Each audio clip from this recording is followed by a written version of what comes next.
L'actuelle génération de classe C date du début 2014, mais il a fallu attendre fin 2015 pour voir arriver le coupé qui en dérive. Sa face avant se rapproche logiquement de celle de la berline, mais la poupe évoque plutôt celle du coupé classe S. Notre voiture a droit pour le look à un pack AMG qui la rend plus agressive visuellement via des boucliers spécifiques ou des roues de 19 pouces. Côté technique, on retrouve certaines motorisations de la classe C berline, mais pas toutes. Le coupé fait pour l'instant l'impasse sur les versions 4MATIC et commence en diesel avec notre 220D de 170 chevaux.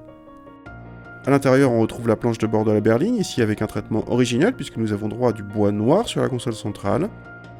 La qualité de présentation est flatteuse dans l'ensemble, mais on regrette que l'écran central ne soit toujours pas tactile et entouré d'une grosse bordure noire, impardonnable pour les geeks. À l'arrière, l'accessibilité nécessite quelques contorsions et on souffre surtout d'une garde auto nettement plus faible que dans la berline, les grands toucheront de la tête.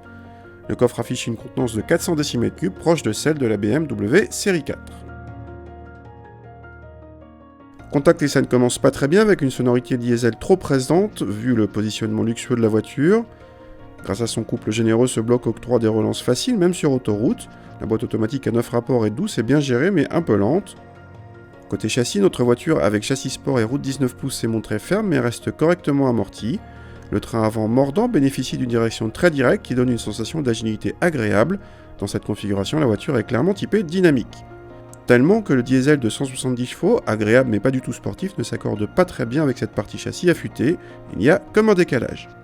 Terminons avec la partie budget, cette Mercedes s'en sort très bien en consommation vu les prestations, avec sur notre voiture 113 grammes par kilomètre de CO2 et 4,3 litres de moyenne annoncée.